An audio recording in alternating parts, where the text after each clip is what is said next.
معاشی طور پر لوگ تنگی کے اندر جا رہے ہیں. پورا پورا گھر کمانے والا، گھر کے دو دو تین تین چار چار افراد کمانے والے، لیکن پوری نہیں پڑتی. مہنگائی کا دور ہے، اور اسی طرح سے کاروباروں والے بھی پریشان ہیں. جن کی جاب ہے وہ کہتے ہیں ہماری جو سیلری ہے وہ اتنی نہیں کہ ہمارے گھر کا سرکٹ اچھا چل سکے. اس کے لیے بڑا ہی آسان عمل آج ہم بتانے والے ہیں. اس کو اپنایا جائے. اللہ کی توفیق سے جو معاشی مسائل ہیں، گھریلو جو بے سکونیاں ہیں، گھر کے اندر جھگڑے ہیں، اس کے ساتھ ختم ہوں گے. اللہ تعالیٰ گھر کے اندر برکتیں نازل فرمائیں گے، اور اللہ تعالیٰ ہماری روزی کو بھی کشادہ کر دیں گے. ہمارے معاشی مسائل، گھریلو مسائل آسان ہمارے لیے ہو جائیں گے. اللہ تعالیٰ پریشانیوں سے ہمیں نجات دے دیں گے.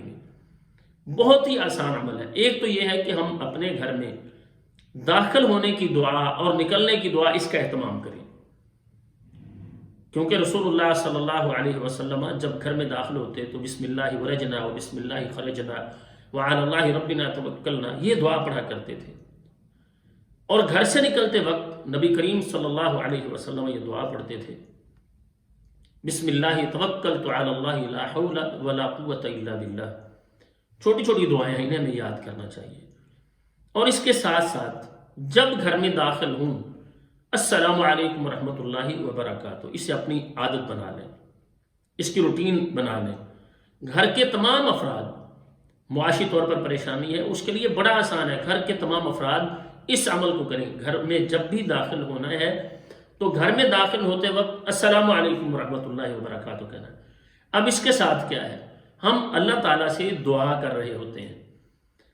یہ سلام دراصل کیا ہے، دعا ہے. اللہ تعالیٰ کی طرف سے تمہارے لیے سلامتی ہو، اللہ کی رحمتیں اتریں، اللہ کی برکتیں نازل ہوں. ہم اس عمل کو چھوٹا سمجھتے ہیں. آئے تو باتیں کرتے ہوئے دروازے پہ دستک دی، سیدھے اندر آتے ہوئے کوئی سلام نہیں، سیدھے آ کے باتیں کرنا شروع کر دی. سلام اس کو اپنے گھر کے اندر داخل ہونے میں اپنے اوپر لازم کر لیں. گھر کا ہر فرد جب بھی گھر میں داخل ہو تو السلام علیکم ورحمۃ اللہ وبرکاتہ، یہ دعا. یہ اللہ کے پیغمبر علیہ السلام کا عمل تھا. آپ جب گھر میں داخل ہوتے تو آپ سلام کہا کرتے تھے. اور اس کے بعد سلام کہہ کے گھر کے اندر داخل ہوں، اور پھر سورہ اخلاص ایک مرتبہ پڑھیں. بسم اللہ الرحمن الرحیم، قل هو اللہ احد اللہ الصمد لم یلد ولم یولد ولم یکن لہ کفوا احد. یہ سورہ ہے، چھوٹی سی سورت ہے، اور تقریباً ہم سب کو شاید ہی کوئی ایسا ہو جسے یہ سورت نہ آتی ہو. کوئی مشکل عمل نہیں، 1-2 منٹ کی بات ہے. گھر میں داخل ہوتے وقت السلام علیکم ورحمۃ اللہ وبرکاتہ یہ کہیں، اور پھر ساتھ جب گھر میں داخل ہوں تو سورہ اخلاص پڑھنا شروع کریں. اس کو اپنی عادت بنا لیں. گھر کے تمام افراد اس کو اپنا لیں کہ جب بھی گھر کے اندر داخل ہونا ہے السلام علیکم ورحمۃ اللہ وبرکاتہ. اللہ تعالیٰ سے دعا ہے یہ کہ اللہ تعالیٰ کی طرف سے تم پر سلامتی ہو، اللہ کی رحمتیں نازل ہوں، اللہ کی برکتیں آئیں.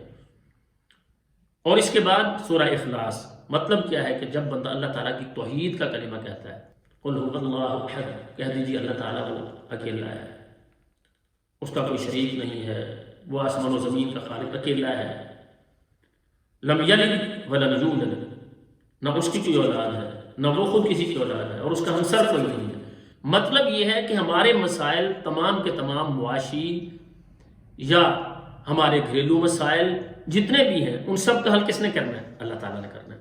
اللہ تعالیٰ کے لیے کوئی مشکل نہیں ہے، کیونکہ اللہ تعالیٰ فرماتے ہیں اللہ تعالیٰ جس کے لیے چاہیں رزق کو بڑھا دیتے ہیں، اور جس کے لیے چاہیں اللہ تعالیٰ اس کے لیے تنگ کر دیتے ہیں.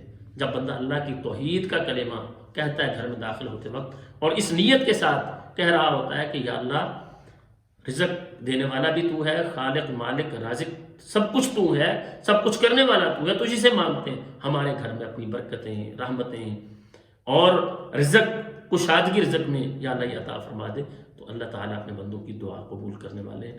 ہماری دعا ہے اللہ تعالیٰ تمام اہل اسلام کے گھروں میں امن، سکون، راحت عطا فرمائے، اور اللہ تعالیٰ رزق کی کشادگی عطا فرمائے، اور فقر سے اللہ کے پیغمبر علیہ السلام نے پناہ مانگی ہے.